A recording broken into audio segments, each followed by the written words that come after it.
You're listening to the Zandbergen Report, where wealth strategies and investment wisdom collide with Bart Zandbergen, your distinguished host and certified financial planner. Welcome to the Zandbergen Report, showcasing wealth strategies, investment wisdom for the essentials for the revolving world. I am Letitia Berbaum, and I am your guest host today. Thank you, Paul, our engineer here in the studio. We're going to let you fly solo today here, Letitia. I don't know if we're ready for it. I don't know if Bart's ever going to get the show back again here. Oh, I know. It'll be so much fun. Thank you. Appreciate it. So it's such an honor for me to introduce our special guest today. So please share your name with us. Mark Van Mourick. Mark is a founding partner at Optivest Wealth Management. And first, before he shares with us today, I'd like to share a little bit about Mark. He's been in business for about 4 decades now, and he has brought in a tremendous amount of experience.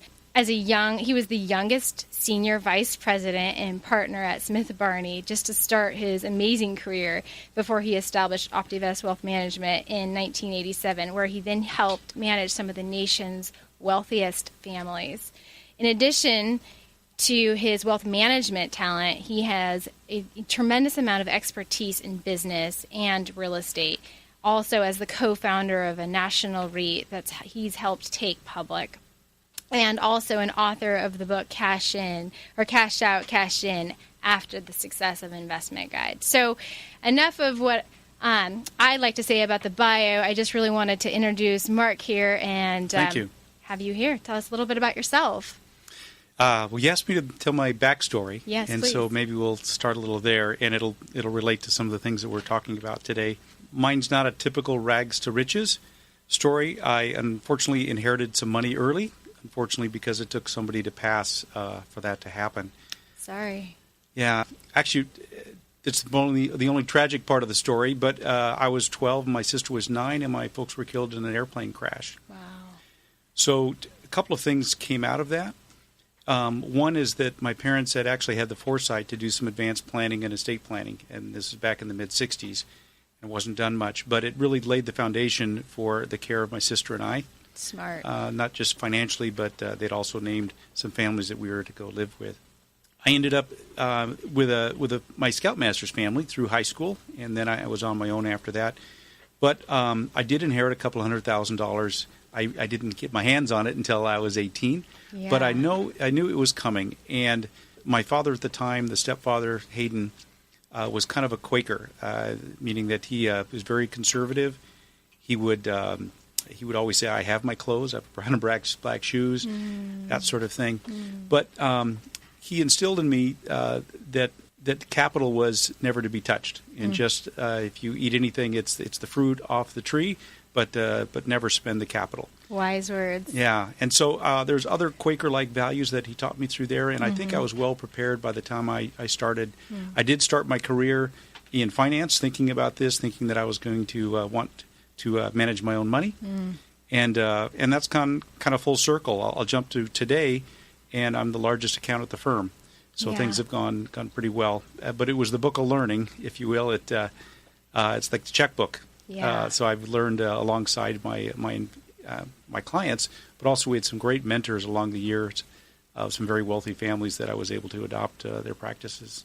That's fantastic. Thank you so much for sharing some of the backstory. It definitely makes you, much more of a real person, especially for me, the next generation. I'm trying to figure out, what's that legacy? What does that look like going forward? And I really appreciate you sharing today. So that's great.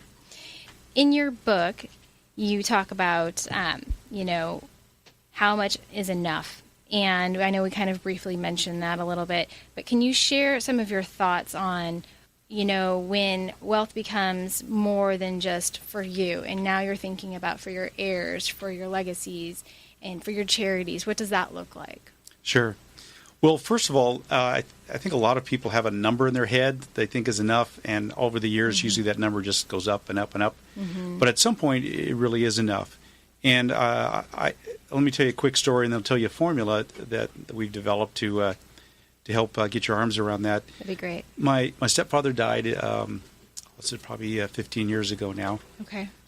And I was working with my mom, cleaning things up, and I said, let me help you with your finances. She said, we always had enough. We always have enough. So I said, okay, well, what do you have to work with? And they lived in Laguna Woods. Okay. I was going to say Leisure World. Same thing. Yeah. But it turned out she had $75,000 at Schwab. Okay. And I was just aghast. I said, how can you live off this? She goes, the pension and the Social Security, the only time we ever dipped into those funds was for trips, and I'm not taking many trips, and I'll never spend that money. And she didn't. Wow. So with that small amount, that was enough. So that same week I was going heli-skiing, as I do, and I was going up with a friend, and he's lives in a large house in Nelligale. And, you talk about avalanches and a little risk. And little risk. Yeah. So he was saying, if I don't make it back, if I die, my wife's going to have about $10 million. Do you think she can make it? And I know what he's thinking. Could she live in that big house and could the kids go to the college and everything? But still, twice in that week, one of them, was $75,000, thinking that was more than enough. Right. And somebody was scared at $10 million. Right. So it's definitely a relative question. But there is a formula for that. Okay. And that is, and I give this formula for two things. One, that you have something to aim for as you're accumulating wealth, and knowing when you can retire. And also, if you get above this formula, then you probably won't spend it. And so then you can kind of have a good idea what is enough for you, and then you can either pass on to your kids or charities. Well, the formula in today's low interest rate environment is 3-to-1. And that is that if you have a paid-for house that reflects your lifestyle, and 3 times that amount in income-producing assets, that's enough. Okay. And I've seen it work up and down the scale. I've seen people with $200,000 homes with $600,000 in the bank, if you will, being able to retire on that. And I've got a friend down south in San Diego, $36 million of homes, and he's got well over $100 million, and it seems to work for him too. Right. But it's a good formula and it's a good target. So if somebody, just easy examples in between, if somebody thinks they're going to end up with a $2 million home paid for, so that's a challenge in itself to absolutely to get your mortgage amortized to pay for it when you retire. Yeah. But you would shoot for trying to have maybe $6 million in investments that are cash flowing. You could do it on 2 times. The problem with 2 times is that it's just nip and tuck. Puts a lot of pressure on your stock portfolio to have a 5% after-tax return in today's dollars. But if you have a 3-to-1, that would mean you'd only have to pull out 3.3% of your money every year. You could do that, and your portfolio should continue to grow to keep up with inflation. So that's the number. Yeah. And if people find themselves behind that curve, they can always sell a house and right size and such as they get to retirement. Right. But if people find themselves over that amount, and we've got several people that they're still kind of scared sometimes, not knowing if they have enough, but they live modestly and have quite a bit saved up. And we do this formula and can really safely encourage them that they have enough so that they can be charitable or they can start handing money on to the next generation. That's great. So if I were in this situation that I'm preparing for retirement and you're having this conversation with me, how do most people take this formula, this theory? Depends how old they are. Yeah. I'm actually meeting with a group of my son's friends. They formed an investment club. They're in their mid-30s. And they haven't moved up yet in houses, and they're in they've got a lot of runway yet to invest. Yep. That works pretty good. I met a man a few years ago who also lived in Nelligale. Doctor, made about $400,000 a year. Came in and said he wanted to retire in 5 years. So we said, okay, let's see what you got. Yeah. He had about $75,000 in his IRA and about $200,000 of equity in his big home, and that was all. He kept refinancing. He hadn't saved much, and he wanted to retire in 5 years. Yeah. This is what I told him. I said, you're going to sell the big house. Yeah. You're going to move into a teeny condo. You're going to pay the teeny condo off, and you're going to save half your money that you make in the next 5 years, and you're going to live a very modest life after you retire. Yeah. So do you think he did it? No. No. All right. It was a lifestyle change he had to forgo. That's right. And so he will probably die at his desk, and it'll be his spouse's problem. Yeah. So if you have enough runway, I encourage you to think about this. Maybe not do the last bump up in house or lifestyle. Right. And pay the house off and sock some money away. Yeah. So what advice would you have for the next generation that might not have that nest egg established, but it's wanting to prepare for their future with the same strategy? Sure. the only way to really do it is it's just an age-old strategy of spend less than you make, right? Yeah, so true. So you have to have some sort of a wedge between your after-tax earnings and your expenses. And the idea is if you can invest some of that in cash-flowing investments, that'll help reduce your overhead every month. If you can pay down debt, that also gives you a wedge to be charitable along the way. But it snowballs because as you pay debt down, your overhead's less, and that wedge gets bigger, so you can continually save more. Yes. And if you haven't gotten way out over your skis, you can probably every time you get a raise, just increase your lifestyle a little bit. Okay. And that leaves you that margin. Yeah, that's great. That's great recommendations. Now hopefully everyone's taking your advice. They would definitely be set. I think that's fantastic. So I know that you are very passionate about legacy planning. So what are some of the suggestions that you have for families who want to pass on their wealth but don't really think that their heirs are ready for that? Yeah. Well, fortunately, I'm a living example of that you can get money early and not blow it. Yeah. I haven't actually seen, I know there must be some ugly trust babies out there, but I haven't seen them. I've got some great examples of some clients that have done a good job teaching their children over the years, sort of like my father started with me, my stepfather. Yeah. I visualize wealth in a family like an orchard. And if you're going to pass that down to your children, that orchard, you better teach them how to farm. Yeah. And so the idea is that over at age-appropriate levels to start talking about the farm, start talking about farming techniques, maybe give them a little corner of the farm to work with. Yeah. And they should be prepared. I would think prepared for just about anything by their mid-30s, ideally. Yeah. So let's pretend the farm in Orange County here. Say my family's in real estate, and we have real estate properties. What advice would you have for for my children? If I had the real estate properties. Sure, that's a great example here in town. Most of the money, I think, was made in real estate in Orange County. And I have seen this in a number of local families that we work with. They start bringing the kids along to site visits early on, seeing what Dad does. It's pretty physical, so you can see it well. Go around and collect rents. Yeah. Go to some banking meetings. Go to applying for loans, this sort of thing, and seeing how the management and the property upkeep goes. So really getting them involved in the beginning. I would say that really early, under 10, just so they kind of have an idea. I would think in their early 20s that they could, if they didn't want to work in the business, at least they could have some little piece of visualizing the management, maybe a summer job, going collecting. And eventually it would be nice if they had an apartment building to manage or a commercial building, some involvement so that they actually understood the comings and goings of tenants and what it takes to advertise for them and the cash flow and everything. Yeah, that makes absolute sense because you're getting them involved in the beginning, so it's not just overnight, here's your money, here off you go. It's really, it's a nice smooth transition. Yeah. Back to the metaphor of the orchard. I mean, they could inherit it without any planning, and they could have a big party and burn the place down. Yeah. They could just ignore it, and the orchard would just wither and die over time.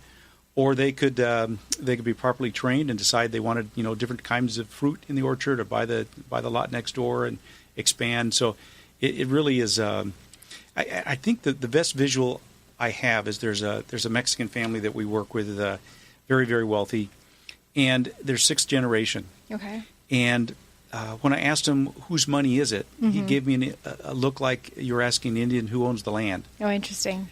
It's not, I'm just a steward. I'm just passing through. It's my opportunity to manage the money for the family, but it's for the next generation. There isn't really a current owner. It's just our preservation of the wealth as we move along. That's fantastic. Well, I think we have a break coming up here, and we will continue in just a moment. Thank you. Imagine what it would feel like to lose everything. Your job, your home, your family, your dignity. This has happened to thousands of the men, women, veterans, and young adults we serve at Working Wardrobes. What do we do to help? We provide career development services, life skills workshops, job skills training. We provide the perfect interview outfit, and we get clients placed in jobs. Call Working Wardrobes, 714-210-2460. Donate, volunteer, invest, hire. When it comes to pioneers in their respective industries, we all know the Apples, Starbucks, and Trader Joe's of the world.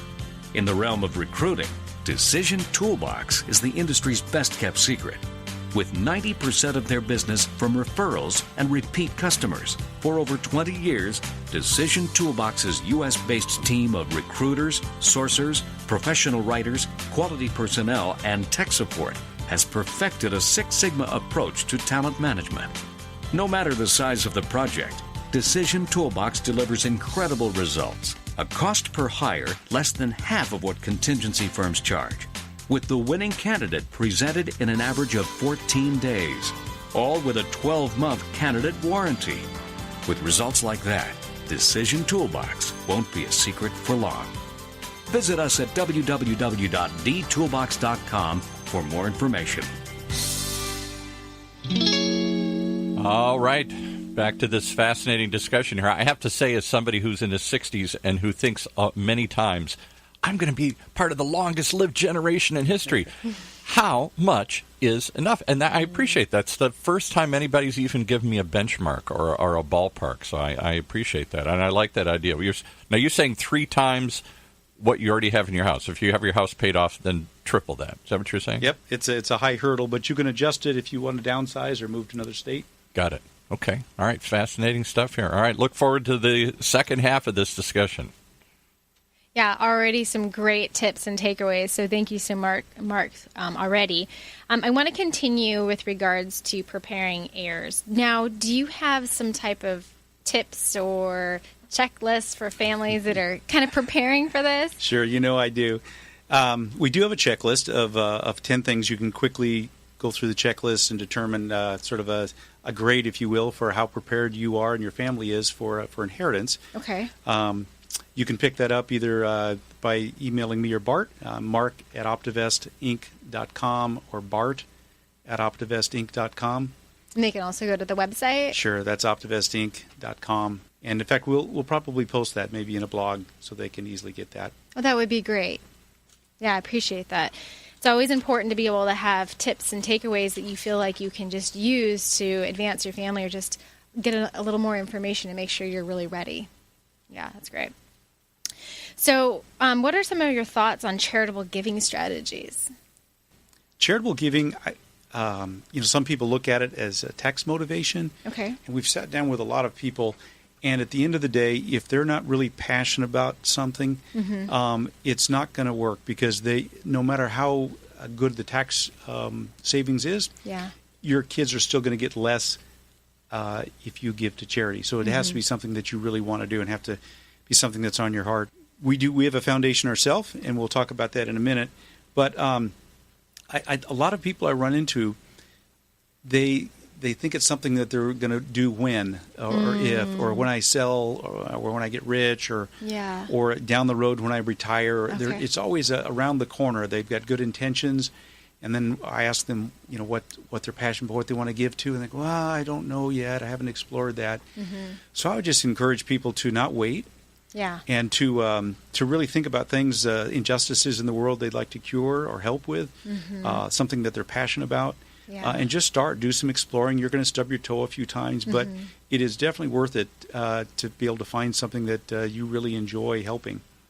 Yeah, if you're absolutely passionate about it, it's really easy to spend a lot of time and being able to give freely. I believe in that, absolutely. So speaking of passionate about giving, Optivest Wealth Management also has a foundation, and you are the president of the foundation. Do you want to talk about that a little bit? Sure. It started as a family foundation in the 90s. Okay. As I said, I've done very well in my career and was able to save and eat my own cooking and do well. And we did have excess early. I also have religious beliefs that I should tithe. And so we started off, our foundation started off just tithing off our income, or 10% of our personal income. Yeah. And in 2007, we switched it to 10% of our gross income from work. That's fantastic. So that's a lot different than net, because this is gross before salaries or rent or anything. So it's a significant portion of the profits. But we have that from the Wealth Management Division, Optivest Wealth Management. We have that from the Optivest Investment Banking. We've done our principals there have done almost $4 billion worth of transactions there. And then Optivest Properties. And Properties is the division that we co-founded a public REIT and took it public on the New York Stock Exchange. That's a $4 billion REIT today. But on campus here, as you know, we've got these 3 divisions, and we have about 27 people. And the revenue from that last year, I'll just be transparent, was $8.2 million. So we were able to give away actually $827,000 to charities around the world last year. And that didn't just happen overnight. No. I mean, we're in business 30 years now. But it's been neat to see, and we've got a number of stakeholders, including BART, that their revenue contributes to this.